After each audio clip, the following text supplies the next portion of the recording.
नमस्कार दोस्तों, जब जब पृथ्वी पर महापुरुष आते हैं और समाज में व्याप्त बुराइयों को दुरुस्त करने की कोशिश करते हैं, तब उनका उस समय के स्वार्थी धर्म के ठेकेदारों द्वारा घोर विरोध किया जाता है। इतिहास गवाह है कि महापुरुषों के चले जाने के पश्चात सच्चाई से रूबरू होकर जनता उनकी मूर्तियां तक बनाकर पूजा करने लग जाती है और उनके धामों पर जाकर सिर झुकाने में अपना कल्याण समझते हैं। जैसे कि आज से 600 वर्ष पहले काशी में जब कबीर साहब आए थे, तब कुछ स्वार्थी धर्म के ठेकेदारों ने उन्हें 52 बार जान से मारने की मिथ्या कोशिश की थी। कभी तलवारों से काटा तो कभी हाथों में हथकड़ी, पैरों में बेड़ी व गंगा में डालकर तीर, तोपों के गोलों की बौछार की गई, तो कभी झेरे कुएं और गर्म तेल के कढ़ाई में डाल दिया गया।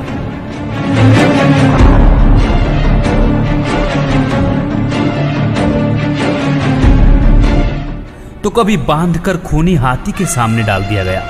लेकिन वह तो अविनाशी थे, उनका बाल बांका तक नहीं कर सके।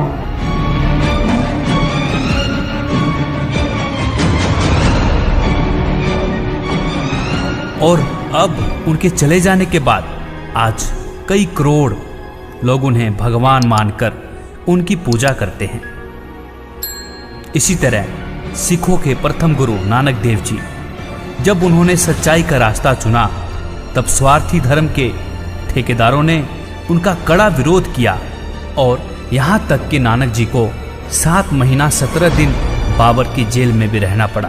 और वर्तमान में उन्हीं नानक देव जी को पूरा सिख समाज मानता है।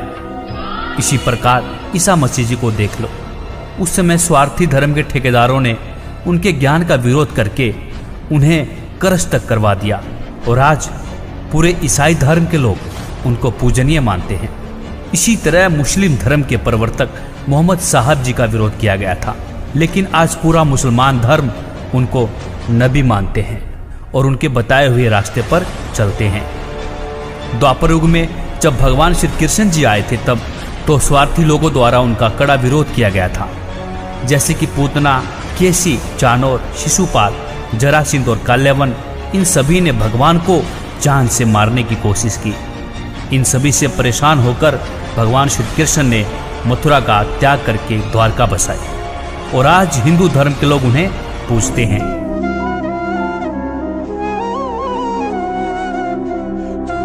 और अब वर्तमान काल में संत रामपाल जी द्वारा सत्शास्त्र अनुकूल ज्ञान देने व समाज में व्याप्त कुरीतियों, दहेज प्रथा, अंधविश्वास, पाखंडवाद क्रिया जैसी सामाजिक बुराइयों को दुरुस्त करने का बीड़ा उठाया, तो उनका स्वार्थी धर्म के ठेकेदारों ने राजा व जनता को भ्रमित करके समाज में संत रामपाल जी के खिलाफ जहर घोलना शुरू कर दिया और संत जी पर जुल्म करने शुरू कर दिए।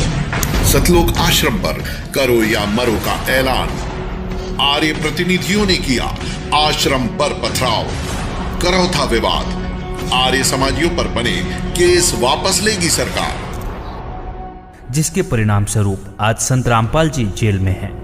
दोस्तों, आइए कुछ जानते हैं संत रामपाल जी के बारे में। संत रामपाल जी महाराज कबीर साहब को अपना इष्ट देव मानने वाले संत गरीबदास जी के 12वें पंथ के प्रचारक व आध्यात्मिक गुरु हैं, जिन्हें उनके गुरु स्वामी राम देवानंद जी ने उन्हें 1994 में नामदान देने का आदेश देकर अपना उत्तराधिकारी बनाया था।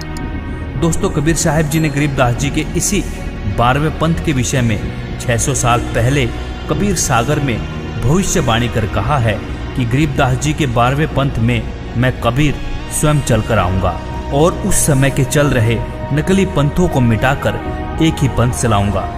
इसी कथन के नक्शे कदम पर चलते हुए संत रामपाल जी ने सन 2009 में ही विश्व के सभी धर्म गुरुओं को आध्यात्मिक ज्ञान चर्चा के लिए आमंत्रित किया था और इन सभी धर्म गुरुओं की सच्चाई से रूबरू करवाया था।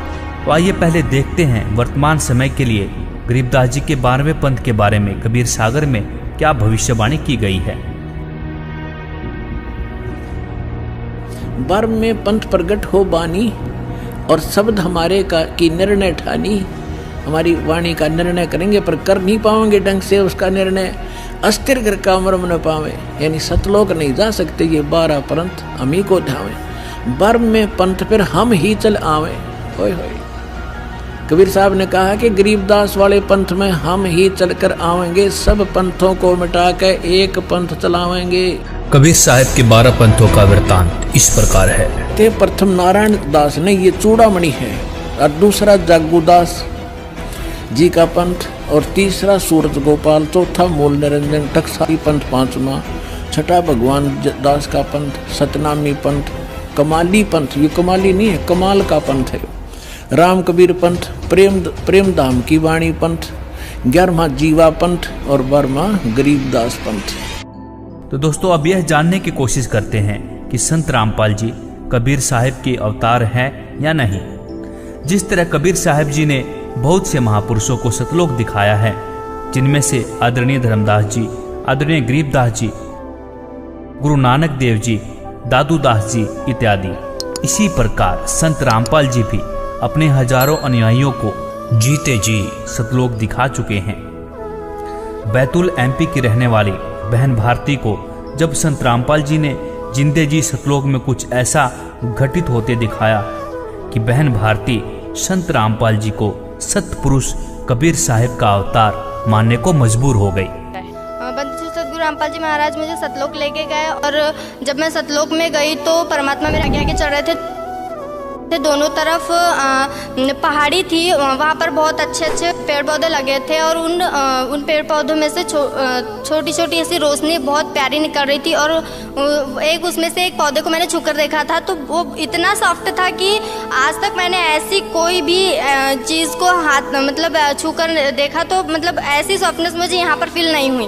तो बंदीछोर सतगुरु रामपाल जी महाराज मेरे सामने चल रहे थे और मैं उनके पीछे जा रही थी, और फिर परमात्मा बंदीछोर सतगुरु रामपाल जी महाराज जी ने मुझे कबीर साहिब जी के सिंहासन के पास ले गए, और वहाँ पर बंदीछोर सतगुरु रामपाल जी महाराज जी कबीर साहिब के सिंहासन के साइड में खड़े हो गए, और मैं उनके सामने कबीर साहिब के सामने खड़ी थी।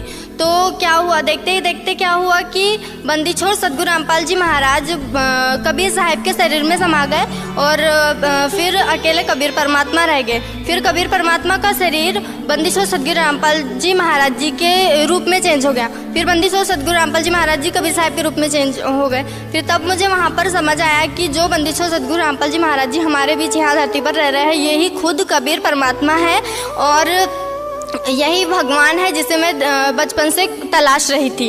जय गुरुदेव पंथ से जितने भी लोग जुड़े हैं और वो बैठकर साधना कर रहे हैं और अपना समय बर्बाद कर रहे हैं और अपना शरीर गला रहे हैं, तो मैं उन सबसे प्रार्थना करना चाहूँगी कि आप एक बार बंदीछोर सतगुरु रामपाल जी महाराज जी की शरण में आए, और जिस सतपुरुष की, जिस परमात्मा को देखने के लिए, उनसे मिलने के लिए आप तरस रहे हैं, वो बंदीछोर सतगुरु रामपाल जी महाराज जी धरती पर आ चुके हैं, परमात्मा कबीर साहब आ चुके हैं, और वो आपके लिए पलके बिछाए खड़े हैं। अब आपको वो तत्व ज्ञान और यथार्थ भक्ति और मंत्र समाधान मिला है, वो इस दास के पास है। और अपना कल्याण कराओ। दास पलके बिछाई बैठा आपके लिए। आप भगवान के बच्चे हो, सारे जाओगे। सर, संत रामपाल जी महाराज जी से नाम दीक्षा लेने के बाद आपको और क्या लाभ मिले? सर, जैसे मैंने संत रामपाल जी महाराज से नाम दीक्षा लिए को अभी 1 महीना ही हुआ था, तो जनवरी का महीना था, तो मैं रात को 1 बजे मेरे को जमदूत ले गए यहाँ से। तो वहाँ नरक था, ऐसे कुत्ते टाइप के थे जो जानवर थे, और वो बोल रहे थे, और 2 बंदे मेरे इस बगल खड़े थे, 2 इस बगल। तो मेरे को पकड़ के बोलते कि तुम क्या कर रहे हो, तुम्हारी टाइम इतनी मेरे को पीड़ा हो रही थी। तो पीड़ा के बीच में तो मेरे को पूछा कि तुम क्या कर रहे हो। मैंने बोला कि मैं माता के जागरण भी करता हूँ, भक्ति करता हूँ माता की, और मैंने निरंकारी पंथ से भी जुड़ा हुआ। मैं अपना आशुतोष महाराज जी के पास भी वो भी भक्ति की है।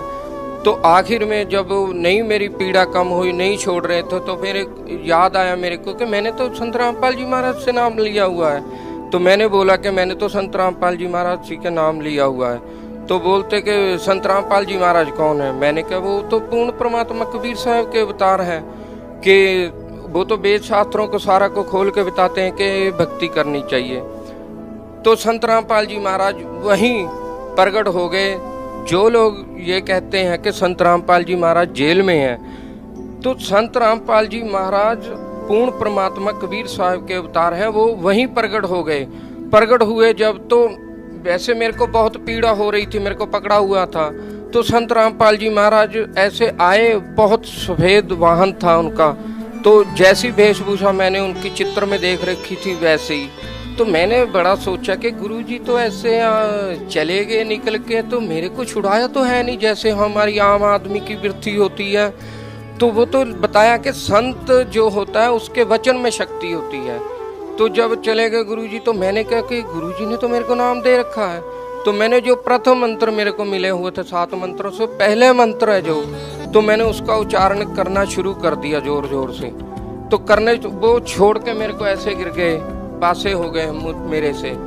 तो जो जानवर ने मेरे को पकड़ रखा था, तो मैंने उसको गुरुजी का नाम लेके ऐसे फाड़ दिया। तो जब मेरी आत्मा कड़क से मेरे शरीर में जब डली, तो जब शरीर में डली तो मेरा शरीर काम करना ही बंद कर गया था और पूरा भीगा पड़ा था। मेरी रजाई, मेरा बेड पूरा भीगा हुआ था। तो मैंने कहा हे परमात्मा, मैं तो बच गया आज। फिर मेरा शरीर नहीं था जब काम कर रहा था। मैंने फिर वो सोचा कि गुरुजी ने जब बताया कि जब कोई भी टेंशन हो, कोई भी समस्या आए, तो आपने मंत्र जाप करना है या नित्य नेम करना है। तो मैंने जब देखा कि 3 बज चुके हैं, तो मैंने सर रात को, मेरे को पता है मैं फ़ोन इतनी दूर टीवी के पास रखा हुआ था, तो मैंने कहा मेरा तो फ़ोन ही नहीं है मेरे पास। जब मैंने हाथ ऐसे मारा तो मेरे सिराने नीचे फ़ोन था। तो जब मैंने फ़ोन चलाया तो उसमें नित्य नेम सुना मैंने और गुरुजी के स्वरूप देखे, तो मेरा शरीर नॉर्मल हो गया। बिल्कुल नॉर्मल होने के बाद मैंने जब नित्य नेम किया तो मैं सो गया। फिर नित्य नेम करने के बाद, उसके बाद गुरुजी आए संत रामपाल जी महाराज और मेरे को वो नज़ारा दिखाया सर, जो मैं आज हर किसी को बता सकता हूँ कि मेरे को संत रामपाल जी महाराज ऊपर ले गए। जो कहते हैं कि भगवान निराकार है, वहाँ कुछ नहीं है। हमारा एज इट इज शरीर ऐसा ही था, बिल्कुल प्रकाशों में ही शरीर था। दूध जैसी नदियाँ चल रही थी, वहाँ सफ़ेद रंग के वृक्ष थे और सफ़ेद ही हंस जैसे इंसान थे सभी, और उड़ के चल रहे थे सभी। ये मैंने जब चमत्कार सारा देखा तो गुरुजी, मेरे को इतनी खुशी हुई कि मैं वर्णन नहीं कर सकता। वो दिन मैं आज भी याद करता हूँ तो मेरे शरीर में अभी भी सर लू कंडे खड़े होते हैं मेरे। इतना परमात्मा ने मेरे को वो दिखाया। आज मैं ये कह सकता हूँ कि मैं जितना भी संत रामपाल जी महाराज जी का शुक्राना करूँ, जितना भी नाम लूँ, क्योंकि मेरे को पता है कि वो पूर्ण परमात्मा कबीर साहब के अवतार हैं। कबीर साहब का ही ज्ञान बता रहे हैं। हम कबीर साहब को एक आम नागरिक, आम एक जान के छोड़ रखा था। दोस्तों, यह तो सिद्ध हो गया कि कबीर साहब ही संत रामपाल जी के चोले में इस धरती पर विद्यमान हैं। दोस्तों, हमारी परमात्मा को चाहने वाले श्रद्धालुओं से गुजारिश है कि वक्त रहते हुए संत रामपाल जी को पहचानें, उनके बताए हुए ज्ञान को सुने, उनके ज्ञान को सद्ग्रंथों से मिलान करें और ज्ञान समझने के बाद संत रामपाल जी से निःशुल्क नाम दीक्षा लेकर अपना कल्याण करवाएं। वीडियो अच्छी लगी हो तो वीडियो को लाइक, कमेंट व शेयर जरूर करें और